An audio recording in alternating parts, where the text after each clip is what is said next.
കൃത്യമായിട്ട് വളരെ ലോജിക്കായിട്ട് വിഷയം കണ്ടു. എന്താണ്? റോമ 9:15 ദൈവം തനിക്ക് ഇഷ്ടമുള്ളവരോട് കാരുണ്യം കാണിക്കുന്നു, അതുപോലെ ഇഷ്ടമുള്ളവരോട് അനുകമ്പ ചെയ്യും. പക്ഷേ ദൈവത്തിന് ഇഷ്ടമുള്ള വ്യക്തികളായി മാറാൻ എന്താണ് നമ്മുടെ മാർഗം? അത് പ്രത്യേകിച്ച് മാർഗമൊന്നുമില്ല. എന്താ കാര്യം? നമ്മൾക്ക് ഇഷ്ടപ്പെടുന്ന രീതിയിലുള്ള ഒരു പാക്കേജ് ഉണ്ടാക്കി ദൈവത്തിനെ കൊണ്ട് ഇഷ്ടപ്പെടുത്താൻ പറ്റത്തില്ല. അതുകൊണ്ടാണ് റോമ 9:16 പറയണത്. എന്താ പറയണത്? നിങ്ങളുടെ പ്രയത്നമോ ആഗ്രഹമോ അല്ല, എല്ലാത്തിൻ്റെ അടിസ്ഥാനം ദൈവത്തിൻ്റെ കരുണയാണ്. പക്ഷേ ദൈവത്തിൻ്റെ കരുണയുടെ അടിസ്ഥാനം എന്താണ്? സങ്കീർത്തനം 103:18 ദൈവത്തിൻ്റെ കരുണയുടെ അടിസ്ഥാനം അവിടുത്തെ ഉടമ്പടിയാണ്. സ്തുതിക്കട്ടെ, ഹല്ലേലൂയ.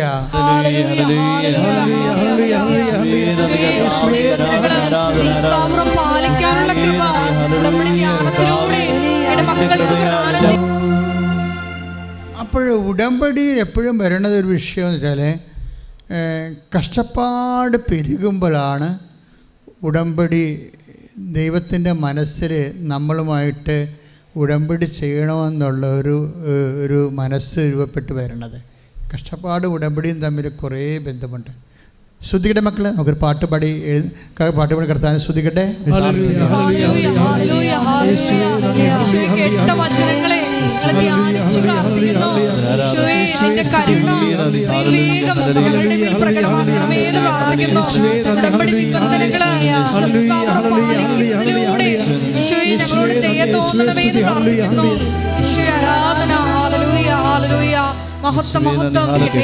എൻ്റെ പ്രിയപ്പെട്ടവരെ, നമ്മൾ ഉടമ്പടിയെക്കുറിച്ചാണ് സംസാരിച്ചുകൊണ്ടിരിക്കുന്നത്. ദൈവത്തിൻ്റെ ദയ നമ്മളിലേക്ക് വരുന്നത് ഉടമ്പടി പ്രകാരമാണ്. പക്ഷേ ഏത് കാലത്താണ് ഉടമ്പടി വരണത്? കഷ്ടപ്പാടിൻ്റെ കാലത്താണ്. കഷ്ടപ്പാട് ഉടമ്പടിയും തമ്മിൽ കണക്ട് ചെയ്തിരിക്കുന്നത്. കഷ്ടപ്പെടുന്നവരുടെയും കഷ്ടപ്പാട് അനുഭവിക്കുന്നവരുടെയും പദ്ധതിയാണ് ഉടമ്പടി. അഥവാ കഷ്ടപ്പെടുന്നവരുടെ വീണ്ടെടുപ്പിന് വേണ്ടി ദൈവം വിഭാവന ചെയ്ത ദൈവത്തിൻ്റെ മനസ്സിൽ രൂപപ്പെട്ടു വന്ന ഒരു പദ്ധതിയാണ് ഉടമ്പടി. അതാണ് പുറപ്പാട് 2:24. ശ്രുതികട്ടെ, ഹല്ലേലൂയ.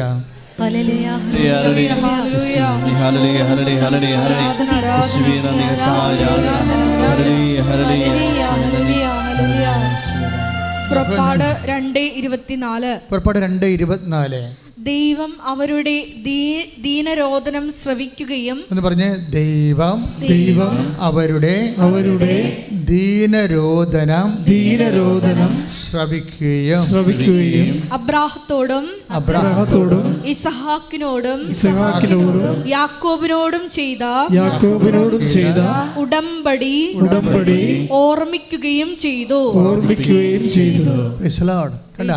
കഷ്ടപ്പാടും ദിനാരോധനവും ഉടമ്പടിയുമായിട്ട് കണ്ടിരിക്കണേ.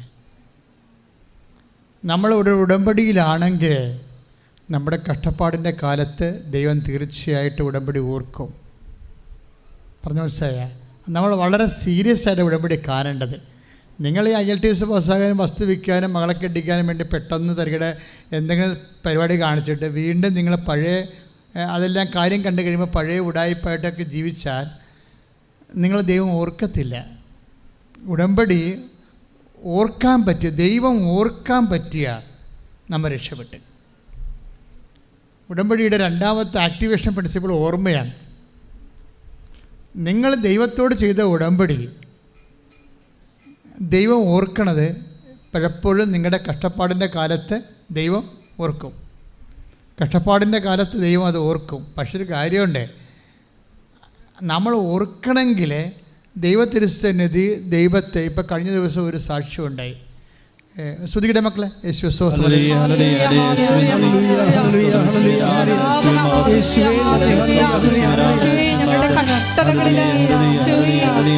പരിശുദ്ധ പരമ ദിവ്യകാരുണ്യത്തിന് സങ്കീർത്തനം 106:45 ഉടമ്പടി ഓർക്കുന്ന വിധം പറയുകയാണ്. ഉടമ്പടി ദൈവം ഓർക്കണം. നമ്മൾ എന്തുകൊണ്ടാണ് ഉടമ്പടിക്ക് പറ്റുന്ന രീതിയിലുള്ളൊരു ജീവിതം ക്രമീകരിച്ച് പോണത്? നമ്മുടെ കഷ്ടപ്പാടിൻ്റെ സമയത്ത് ദൈവം നമ്മുടെ ഉടമ്പടി ഓർക്കണം. ഉടമ്പടി ആക്ടിവേറ്റ് ചെയ്യണത് ഉടമ്പടി ദൈവം ഓർക്കുമ്പോഴാണെന്ന് വീണ്ടും സങ്കീർത്തനം 106:45 ശ്രദ്ധിക്കട്ടെ. 106 സങ്കീർത്തനം 45 തിരുവചനം. അവിടുന്ന് അവർക്ക് വേണ്ടി തന്റെ ഉടമ്പടി ഓർമ്മിച്ചു. പറഞ്ഞേ, അവിടുന്ന് അവർക്ക് വേണ്ടി തന്റെ ഉടമ്പടി ഓർമ്മിച്ചു. തന്റെ കാരുണ്യാതിരേകം മൂലം അവിടുത്തെ മനസ്സലിഞ്ഞു. കഴിഞ്ഞ ദിവസം ഒരു സാക്ഷ്യം ഉണ്ടായി ഇവിടെ. ആ ദൈവത്തിൻ്റെ മനസ്സലിയിപ്പിക്കുന്ന സാക്ഷ്യം. അതായത് അദ്ദേഹം ഓൺലൈൻ ഉടമ്പടിയാണ് എടുത്തിരിക്കുന്നത്. അതായത് ഓൺലൈൻ ഉടമ്പടി എടുക്കാൻ കാരണം അദ്ദേഹത്തിന് മക്കളില്ല. മനുവിൻ്റെ ഒരു സാക്ഷ്യമാണ്. അതായത് ഓൺലൈൻ ഉടമ്പടി എടുക്കുന്നുമ്പോൾ അദ്ദേഹം കുറച്ച് കാര്യങ്ങൾ ചെയ്ത്, തീർത്ഥാടന ഉടമ്പടിയല്ല, ഓൺലൈൻ ഉടമ്പടി. അദ്ദേഹം പള്ളിയിൽ പോയി കുമ്പസാരിച്ചു. ഒന്ന് ചിന്തിച്ച് നോക്കിയേ, അവിടെയാണ് വിഷയം. ദൈവം നിങ്ങളുടെ ഉടമ്പടി ഓർക്കാത്തതിൻ്റെ കാരണം എന്താണെന്ന് നിങ്ങൾക്ക് മനസ്സിലാവും. ഇവിടെ മനുഷ്യന്മാർ ദൈവതിരുസന്നിധിയിൽ ഉടമ്പടി എടുക്കുന്ന രീതികളുണ്ട്. ഓൺലൈൻ ഉടമ്പടി എടുക്കുകയാണ്. അദ്ദേഹം ഓൺലൈൻ ഉടമ്പടി കമ്പ്യൂട്ടറെ കുത്തി എടുക്കാൻ പോവുകയാണ്. എടുക്കുന്ന മുമ്പ് തന്നെ അദ്ദേഹം അതിൽ വിശ്വസിക്കുന്നു. ഞാൻ ദൈവത്തോട് ഓൺലൈനായിട്ട് ബന്ധപ്പെടാൻ പോവുകയാണ്, ദൈവം എന്നെ സഹായിക്കുമെന്ന് ആ മനുഷ്യൻ്റെ മനസ്സ് അദ്ദേഹത്തിന് അറിവ് കൊടുക്കുകയാണ്. നമ്മുടെ മനസ്സ് നമ്മളെ ദൈവം അനുഗ്രഹിക്കുമെങ്കിലേ നമുക്കറിയാൻ പറ്റും. അതൊരു അഭിഷേക ലെവലിൽ വന്നാൽ കിട്ടിയാൽ മതി. നമ്മളിത് കഴിഞ്ഞിട്ട് യൂസ് ആൻഡ് ത്രോ, പിന്നെ അതിനെക്കുറിച്ച് അന്വേഷിക്കണില്ല, തിരക്കണില്ല. നമ്മൾ പഴയതുപോലെ പന്നിയുടെ ജീവിതമാണെങ്കിൽ നമ്മൾ ഓർക്കത്തില്ല. കാര്യം ഓർപ്പിക്കണതിൻ്റെ പ്രശ്നം ആ ഫാക്കൽറ്റിയും ഡിപ്പാർട്ട്മെൻറ്റും വേറെയാണ്. പരിശുദ്ധാത്മാവാണ്, അതാണ് വിഷയം. പരിശുദ്ധാത്മാവ് ഓർമ്മയുമായിട്ടാണ് ബന്ധം. ഈശോ അത് പറയുന്നുണ്ട്, take the bed of God 16:26. ശ്രദ്ധിക്കട്ടെ.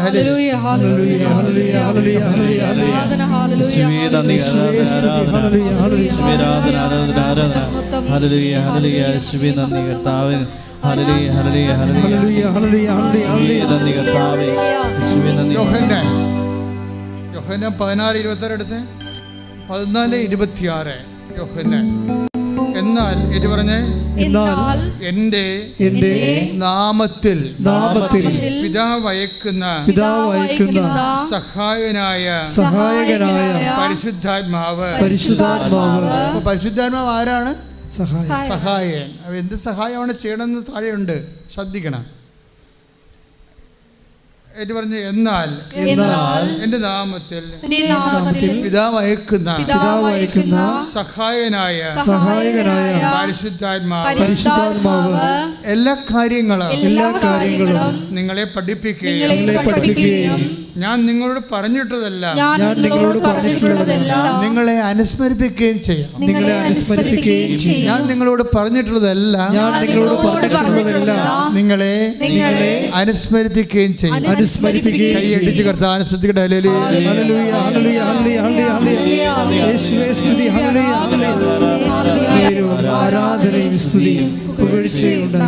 നിങ്ങളുടെ കാര്യം മനസ്സിലാക്കണം. ആ വ്യക്തി പെട്ടെന്ന് ഈ ഉടമ്പടിയെക്കുറിച്ച് കേട്ടപ്പോൾ അത് ഓൺലൈൻ എടുക്കാൻ പോകുമ്പോൾ തന്നെ മനസ്സിൽ പരിശുദ്ധാത്മ പറയും, ഓൺലൈൻ ഉടമ്പടി എടുക്കുന്ന മുമ്പ് തന്നെ നീ ദൈവത്തിന് വഴിയൊരുക്കണം, ദൈവത്തിന് പ്രവർത്തിക്കാനുള്ള മാനസികാവസ്ഥ, ആത്മീയാവസ്ഥ ഉണ്ടാക്കണം.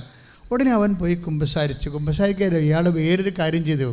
എന്താണെന്നറിയാം, വീട്ടിൽ വന്നിട്ട് അച്ഛന്മാർ വീട് വഞ്ചരിക്കാൻ വന്ന രീതിയിൽ വീടെല്ലാം അടിച്ച് ക്ലീനാക്കി, വൃത്തിയാക്കി. അതായത് വീടെല്ലാം നല്ല ക്ലീനാക്കിയിട്ടാണ് ഈ മനുഷ്യൻ തൻ്റെ മനസ്സും ക്ലീനാക്കി, ആത്മാവിനും ക്ലീനാക്കിയിട്ട്, തൻ്റെ പരിസരവും ക്ലീനാക്കിയിട്ടാണ് ഓൺലൈൻ ഉടമ്പടി എടുക്കുന്നത്. അതിൻ്റെ കാര്യം വെച്ച് കഴിഞ്ഞാൽ അത്രയും ഇടിച്ചുകുത്തി ബോധ്യം ഉള്ളിൽ നിന്ന് പരിശുദ്ധാത്മാവ് നൽകുകയാണ്. ഇതാണ് നിൻ്റെ വഴി, ഇത് കർത്താവ് ഈ ലൈനിൻ്റെ അപ്പുറത്തുണ്ട്, തീർച്ചയായിട്ടും യു വിൽ ബി ബ്ലെസ്ഡ്, തീർച്ചയായിട്ടും യു വിൽ ബി ബ്ലെസ്ഡ്. അതായത് ഈ ഒരു ഭക്തി നമുക്ക് വേണം. ഇതൊരു ഉടമ്പടിയുടെ ഒരു ഭക്തിയാണ്. ഒരു മനുഷ്യൻ ഓൺലൈൻ ഉടമ്പടിയോട് കാണിച്ച ഭക്തിയാണ്. തീർത്ഥാടന ഉടമ്പടി എടുത്തിട്ട് പോലും 2 മാസമായിട്ട് കുമ്പസാരിക്കാത്ത പന്നികളുണ്ട്, അത് വേറെ വിഷയം. നമ്മൾ ശ്രദ്ധിക്കണം. അവിടെ ചെന്നപ്പോൾ അച്ഛൻ കണ്ടില്ല, കുറേ ഉടായ്പ പറയും. അവിടെ അച്ഛൻ കണ്ടില്ല, അവിടെ ചെന്നപ്പോൾ നിറച്ച ആളായിരുന്നു, ഇങ്ങനെയൊക്കെ ഓരോ ഉടായ്പ പറയും. ഇതൊന്നും ഏക്കത്തില്ല. നിന്നെ പന്നിയായിട്ട് ദൈവം ബ്രാൻഡ് ചെയ്തിരിക്കുകയാണ്. കാര്യം ഇത്രയും നാളായിട്ട് കാര്യം ഇതിൻ്റെ പ്രധാനപ്പെട്ട ഒരു വിഷയം ആത്മാവിൻ്റെ വിശുദ്ധീകരണമാണ്. അതിന് ദൈവത്തിന് പ്രാധാന്യമില്ലാതെ നിൻ്റെ വിഷയത്തിന് മാത്രം പ്രാധാന്യം കൊടുക്കുന്ന ആൾക്കാർ ഇതുപോലെ കുമ്പസാരമില്ല വിശുദ്ധീകരണവും ഇല്ലാതെ പ്രത്യക്ഷീകരണ പ്രാർത്ഥന ചൊല്ലിക്കൊണ്ടിരിക്കും. അങ്ങനെ എന്തുമാത്രം ആൾക്കാരാണ് വെറുതെ ഉടമ്പടി എടുത്ത് പ്രത്യക്ഷീകരണ പ്രാർത്ഥന ചൊല്ലിക്കൊണ്ടിരിക്കും. മറ്റ് നടപടികളൊന്നുമില്ല. ഏതാണ്ട് ഇതിൻ്റെ താഴെ സംഭവങ്ങളെല്ലാം ഇരിക്കണമെന്ന് വിചാരിച്ചിരിക്കണേ. എന്ന് വെച്ചാൽ ഇതാണ് ചെയ്യാൻ ഈസി, മറ്റൊക്കെ ബുദ്ധിമുട്ടുള്ളതാണ്. ഇത്രയും ബുദ്ധിമുട്ടുള്ള ആൾക്കാർ ഇത്രയും കഷ്ടപ്പെട്ട് ഇങ്ങോട്ട് വരേണ്ട ഒരു കഥയുമില്ല. ഇത് സത്യമായ നിങ്ങൾക്കറിയാമല്ലോ, കഷ്ടപ്പാടിൻ്റെ കാലത്ത് ദൈവം മനുഷ്യന് വേണ്ടി ചെയ്ത കാരുണ്യമാണ് ഉടമ്പടി. അതാണ് പുറപ്പാടിൻ്റെ പുസ്തകത്തിൽ നമ്മൾ വായിച്ചത്. പുറപ്പാട് 2:24 റീഡ് ഇറ്റ് അഗൈൻ. ശ്രദ്ധിക്കട്ടെ. ഹല്ലേലൂയ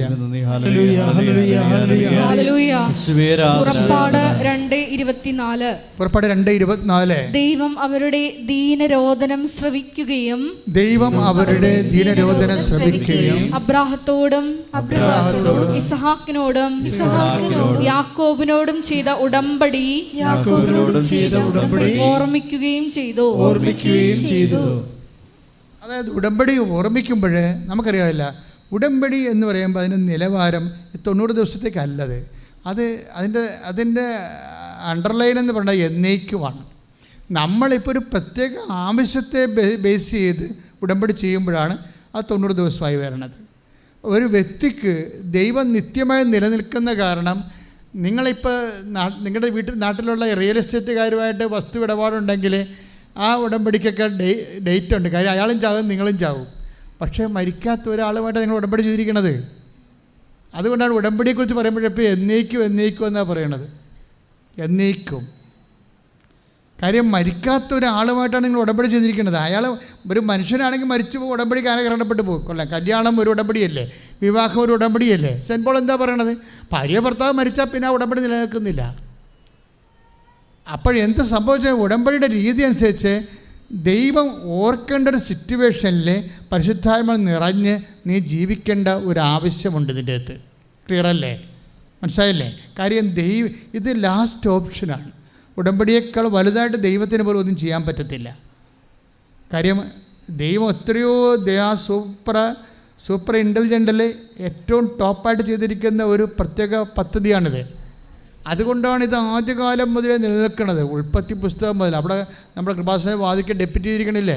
ഉൽപ്പത്തി പുസ്തകം മുതൽ കുർബാന വരെ 10 ഉടമ്പടിയാണ് ദൈവം ചെയ്തിരിക്കുന്നത് മനുഷ്യരാശിയോട്. അപ്പോൾ ഉടമ്പടിയാണ് ഏറ്റവും ടോപ്പ് സംഭവം. ഉടമ്പടി എന്ന് വെച്ചാൽ ഇനി നമ്മൾ ഉടമ്പടി ചെയ്തു, നമ്മുടെ കാലഘട്ടത്തിൽ ആ ഉടമ്പടി ചെയ്ത് അത്രയും കാലം നമ്മൾ കൃത്യമായിട്ട് നിന്നു. പക്ഷേ നമുക്ക് കഷ്ടപ്പാട് വരികയാണെങ്കിൽ നിൻ്റെ ഉടമ്പടിയെ പണ്ട് ചെയ്ത ഉടമ്പടി ദൈവം ഓർക്കും. പക്ഷെ അതിനെന്ത് ചെയ്യണം? നിനക്ക് കഷ്ടപ്പാട് വരുന്ന കാലത്ത് നീ ചെയ്ത ഉടമ്പടി ദൈവം ഓർക്കും. പക്ഷെ ഓർക്കണമെങ്കിൽ എന്ത് ചെയ്യണം? ഭക്തി ഉണ്ടായാൽ മതി. ആ മനുഷ്യൻ്റെ കണ്ട് പനുവിൻ്റെ പറയുന്നത് അവന് ഭക്തിയാണെന്നല്ല. എന്താ ഭക്തി? അവൻ ഉടമ്പടി ചെയ്യാൻ ദൈവമായിട്ട് ഉടമ്പടി ചെയ്യാൻ പോകണമെന്ന് ഓൺലൈൻ ഉടമ്പടി ചെയ്യാൻ പോകുമ്പോൾ തന്നെ പോയി അഭിഷിക്തനെ കണ്ട് തൻ്റെ അപരാധങ്ങൾ ഏറ്റുപറഞ്ഞ് യേശുവിൻ്റെ നാമത്തിൽ മാപ്പാക്കാൻ പ്രാർത്ഥിച്ചു, മാപ്പ് മേടിച്ചു, വീട്ടിൽ വന്ന് വീടടിച്ച് വാരി എല്ലാം ക്ലിയർ ചെയ്ത്. സാക്ഷ്യത്തിൻ്റെ പോക്കതാണ്, അതിൻ്റെ ലെവലതാണ്. വെച്ചാൽ ഓരോ മനുഷ്യന്മാർ ഇപ്പം ഞങ്ങളെ എന്തുകൊണ്ടാണ് എല്ലാ ദിവസവും ഞാൻ ക്ലാസ് കൊടുക്കാൻ കാര്യം? ഞാൻ എല്ലാ ദിവസവും ധ്യാനിപ്പിക്കുന്നുണ്ട് അല്ലേ, എല്ലാ ദിവസവും. എന്തുകൊണ്ടാണ് കാര്യം? ഇത് കുറച്ച് പേർക്കെങ്കിലും ഇതിൻ്റെ ഒരു ഐഡിയ കിട്ടാൻ വേണ്ടിയാണ്. കുറച്ച് പേർക്കെങ്കിലും. ഞാൻ ഉച്ച കഴിഞ്ഞ് വന്ന ആൾക്കാർ ഞാൻ പ്രൊമോട്ട് ചെയ്യണില്ല. ഞങ്ങളിവിടെ 2:30 തന്നെ ക്ലാസ് അവസാനിപ്പിച്ച് കളയും. കാര്യം ഉച്ച കഴിഞ്ഞ് വന്നത് അംഗവും കാണാം, താളിയും പറിക്കാൻ, അളിയനെയും കാണാം, ആലപ്പുഴയും പോകാമെന്നൊക്കെ പറഞ്ഞ് കറങ്ങി തെഞ്ഞ് ഒടിഞ്ഞ് മടങ്ങി വരുന്ന ആൾക്കാരില്ലേ, അവന്മാർ നമ്മൾ ഇതിനകത്ത് കൂട്ടണില്ല. കാര്യം അവരിതിൻ്റെ സെക്കൻഡായിട്ടാണിത് കാണുന്നത്. എന്തെങ്കിലും കാര്യങ്ങളുടെ കൂടെ ഒരു സംഭവം കൂടി എടുത്തേക്കാമെന്ന് പറഞ്ഞ് പോയി കാണുകയും. അപ്പോൾ അതുകൊണ്ടാണ് അങ്ങനെ ഒരു സെക്കൻഡ് ഓപ്ഷൻ വെച്ചിരിക്കുന്നത്. കാരണം നമ്മൾ ഒന്നാമത്തെ രാവിലെയുള്ള ഉടമ്പടി, 10:30 ഉടമ്പടി, 2 മണിക്കുള്ള ഉടമ്പടി, അതിന് ഞങ്ങൾ ആവശ്യമായ ക്ലാസ്സും നിർദ്ദേശങ്ങളെല്ലാം നൽകിക്കൊണ്ടിരിക്കും. അവിടെ വെച്ച് സ്റ്റോപ്പ് ചെയ്യുകയും ചെയ്യും. ഉച്ച കഴിഞ്ഞാൽ പിന്നെ ഉടമ്പടി ക്ലാസ്സില്ല. കാര്യം ഇത് അത്രയും സീരിയസ് ആയതുകൊണ്ടാണ്. കാര്യം ഇത് നമ്മളൊന്ന് കാര്യങ്ങൾ മനസ്സിലാക്കി നിങ്ങൾക്കൊന്ന് ഓടിത്തിരിഞ്ഞാൽ, ഇപ്പോൾ ഈ മനുഷ്യൻ എന്താണ് ഉടമ്പടിയുടെ ഭക്തിയാണ് അദ്ദേഹത്തിന്. കാര്യം ഞാൻ എൻ്റെ ദൈവവുമായിട്ടാണ് ഉടമ്പടി ചെയ്യാൻ പോകുന്നത്. അതുകൊണ്ട് തന്നെ ഞാൻ ഇപ്പോൾ ലെവയുടെ പുസ്തകം നമ്മൾ കഴിഞ്ഞ പ്രാവശ്യം വായിച്ചില്ലേ, എന്താണ്? ഞാൻ പരിശുദ്ധനായിരിക്കുന്ന പോലെ നിങ്ങളും take the bed of God. ശ്രദ്ധിക്കട്ടെ. ഹല്ലേലൂയ, ഹല്ലേലൂയ, ഹല്ലേലൂയ, ഹല്ലേലൂയ, ഹല്ലേലൂയ, ഹല്ലേലൂയ,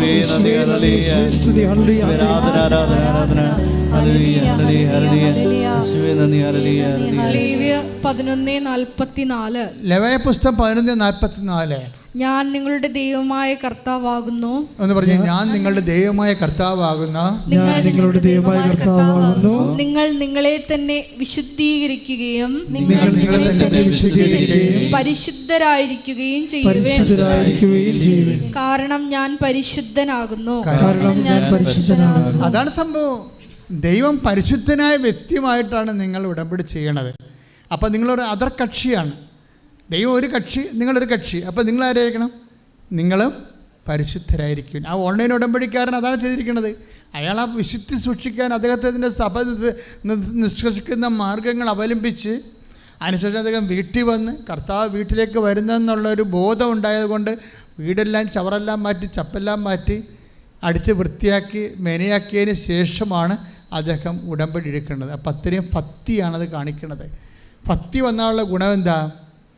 ഭക്തി വന്നു കഴിഞ്ഞാൽ ഉടമ്പടിയും ഭക്തിയും തമ്മിൽ ബന്ധമുണ്ട്. കാര്യം ഇപ്പം നമ്മൾ വായിച്ചില്ലേ, എന്താണ്? എന്നേക്കും നിലനിൽക്കുമെന്ന് പറഞ്ഞില്ലേ? അത് തന്നെയല്ലേ മാതാവ് അമ്മയും പറഞ്ഞത്. ലുക്ക 1:50, ലുക്ക 1:50. ശ്രദ്ധിക്കട്ടെ. ഹല്ലേലൂയ, ലൂക്ക 1:50. അവിടുത്തെ ഭക്തരുടെ മേൽ തലമുറകൾ തോറും അവിടുന്ന് കരുണ വർഷിക്കും എന്ന് പറഞ്ഞാൽ അവിടുത്തെ ഭക്തരുടെ മേൽ തലമുറകൾ തോറും അവിടുത്തെ കരുണ വർഷിക്കും. അപ്പോൾ ഭക്തരുടെ മേലാണ് ഈ കരുണ വർഷിക്കണത്. ഉടമ്പടിയുടെ ഉദ്ദേശം എന്താണ്? കരുണയാണ്. അതേത് കാലത്താണ് വരണത്? കഷ്ടകാലത്താണ്. കഷ്ടപ്പാടിൻ്റെ കാലത്താണ് ദൈവം നമുക്ക് കാരുണ്യം തരണത്. കഷ്ടപ്പാടുണ്ടാകണത് എങ്ങനെയാണ്? നമ്മുടെ മെരിട്ടുകൾ പോകുമ്പോഴാണ് കഷ്ടപ്പാടുണ്ടാകണത്. നമുക്ക് കഷ്ടപ്പാടൊക്കെ ഉണ്ടാകണത് എപ്പോഴാണ്? മെരിട്ട്. ഇപ്പോൾ ആ 2 കോടി കടം വന്നത് എങ്ങനെ? മെരിട്ട് പോയി, പ്രളയം വന്നു, അദ്ദേഹത്തിൻ്റെ സമ്പത്തെല്ലാം അന്യാധീനപ്പെട്ടു പോയി, കഷ്ടപ്പാടായിപ്പോയി, മെരിട്ട് പോയി. അപ്പോഴാണ് അദ്ദേഹം ഉടമ്പടി എടുത്തിരിക്കുന്നത്. പക്ഷെ ഉടമ്പടി എടുത്തിരിക്കുന്നത് ഒരാഴ്ച കൊണ്ടാണെങ്കിലും വീണ്ടും വന്ന് 2 ദിവസം മുമ്പ് എടുത്ത, ഒരാഴ്ച മുമ്പ് എടുത്ത ഉടമ്പടിയാണ്. പക്ഷേ കടക്കാർ വീട് വളഞ്ഞപ്പോൾ അദ്ദേഹം ഉടമ്പടി പ്രമാണം കൊണ്ട് മാതാവിൻ്റെ അടുത്ത് വീണ്ടും വരികയും. അതാണ് ഭക്തി എന്ന് പറയണത്. അത് വിശ്വാസമാണ്. അല്ലെങ്കിൽ ഉടമ്പടി എടുത്തിട്ടൊന്നും നടന്നില്ലല്ല, ഞാൻ ഇതിനെ ഇനിയും കൊണ്ട് പിന്നെ പത്തനംതിട്ട ആലപ്പുഴ വരെ വരേണ്ടത്, വേറെ പണിയൊന്നുമില്ല, അങ്ങനെ ഇരിക്കുക. അതാ വിഷയം. അപ്പോൾ പന്നിയുടെ ഒരു ബുദ്ധിയാണുള്ളതെന്നുണ്ടെങ്കിൽ അങ്ങനെ ഇരിക്കും. ഒരു ഭക്തൻ്റെ ബുദ്ധിയാണെന്നുണ്ടെങ്കിൽ വിഷയം മാറും. ഞാൻ പറഞ്ഞാൽ നിങ്ങൾ സത്യസന്ധരായിരിക്കണം ദൈവതിരുസന്നിധിയിൽ. അതേസമയം തന്നെ ചെയ്യുന്ന എല്ലാ കാര്യങ്ങളിലും ഈ ഭക്തി ഉണ്ടാകണം. അമ്മ എന്താ പറയണത്? ലുക്ക 1:50 എന്താ വായിച്ചു കേട്ടത്? അവിടുത്തെ കാരുണ്യം പറഞ്ഞേ, അവിടുത്തെ കാരുണ്യം തൻ്റെ ഭക്തരുടെ മേൽ തലമുറകൾ തോറും ഉണ്ടായിരിക്കും. അപ്പം ഈ ദൈവത്തിൻ്റെ കാരുണ്യം തലമുറകൾ തോറും. ഇപ്പം നമ്മൾ ആദ്യം പറഞ്ഞ ക്രിസ്ത്യുജിനോ ഇല്ലേ, ക്രിസ്ത്യുജിനോ എന്ന് പറഞ്ഞില്ലേ? ആദ്യം കോവിഡ് വന്ന് A+, A1, A2 പരീക്ഷയ്ക്ക് കോവിഡ് വന്ന് അത് കുളമായി. B1, B2 പരീക്ഷയ്ക്ക് കൽക്കട്ടായി പോയപ്പോൾ ഫുഡ് പോയ്സൺ അടിച്ച് ആശുപത്രിയിലായി. പരീക്ഷ എഴുതാൻ ആശുപത്രിയിൽ നിന്ന് വരുന്ന അവസ്ഥ വന്നു. കാര്യം തളർന്ന് തടി പോലെ കിടക്കില്ലേ. അതിൻ്റെ ഇടയ്ക്ക് എങ്ങനെയാണ് ഇവൾ ഇത്രയും മെരിട്ടെല്ലാം പോയി, കഷ്ടപ്പാടായി. പിന്നെ എങ്ങനെയാണ് ഇവൾ ജയിച്ചത്? ഇതൊന്നുമില്ലാത്ത ആൾക്കാർ, ഒരു കോവിഡും ഇല്ല, ഒരു ഫുഡ് പോയ്സണും ഇല്ലാത്ത ആൾക്കാർ 5 പ്രാവശ്യം എഴുതിയിട്ട് ജയിക്കണില്ലല്ലോ. ഈ ക്രിസ്ത്യജനെ എങ്ങനെ ജയിച്ചതെന്ന് പറഞ്ഞ് നിങ്ങൾ ഒറ്റ കാരണമേ ഉള്ളൂ. അവൾ അമ്മയാണ് ഉടമ്പടി എടുത്തിരിക്കുന്നത്. അവിടുത്തെ അമ്മയാണ്, അവളെടുത്തിട്ടില്ല. പക്ഷെ ആ ഉടമ്പടിയിൽ അവൾ വിശ്വസിക്കുന്നു. അതാണ് പ്രശ്നം. അമ്മയെടുത്ത ഉടമ്പടിയിൽ അവൾ വിശ്വസിക്കുന്നു. അപ്പോൾ അവൾക്ക് ആ വിശ്വസിക്കുമ്പോൾ അവൾക്ക് ആ ഷെയർ കിട്ടും. അതുകൊണ്ട് അവൾ രക്ഷപ്പെട്ടത്. അതുകൊണ്ട് അവൾ സ്വന്തം സാക്ഷ്യം പറഞ്ഞത്, എൻ്റെ അമ്മ ഉടമ്പടി എടുത്തപ്പോൾ എനിക്ക് ഉറപ്പായി, അത് മാത്രമേ എനിക്ക് ഉറപ്പുള്ളൂ. അത് ആ ബോധ്യം ഉണ്ടായതുകൊണ്ടാണ് അവൾ സാക്ഷ്യം പറയാൻ വേണ്ടി വന്നത്. പക്ഷേ എന്താ സംഭവം? അമ്മ ഉടമ്പടി എടുത്ത് എങ്ങനെ ക്രിസ്റ്റിക്ക് കിട്ടണം? എങ്ങനെയാണ്? അത് മാതാവിൻ്റെ ഈ വെളിപാടാണ്. സങ്കീർത്തനം 103:18 വായിച്ചില്ലേ? വായിച്ചേ, ശ്രദ്ധിക്കട്ടെ. ഹല്ലേലൂയ, ഹല്ലേലൂയ, ഹല്ലേലൂയ, ഹല്ലേലൂയ, ഹല്ലേലൂയ, ഹല്ലേലൂയ, ഹല്ലേലൂയ, യേശുവേ നന്ദി, ഹല്ലേലൂയ, യേശുവേ നന്ദി, യേശുവേ സ്തുതി, യേശുവേ നന്ദി, ഹല്ലേലൂയ, ഹല്ലേലൂയ, ഹല്ലേലൂയ, ഹല്ലേലൂയ, ഹല്ലേലൂയ, ഹല്ലേലൂയ.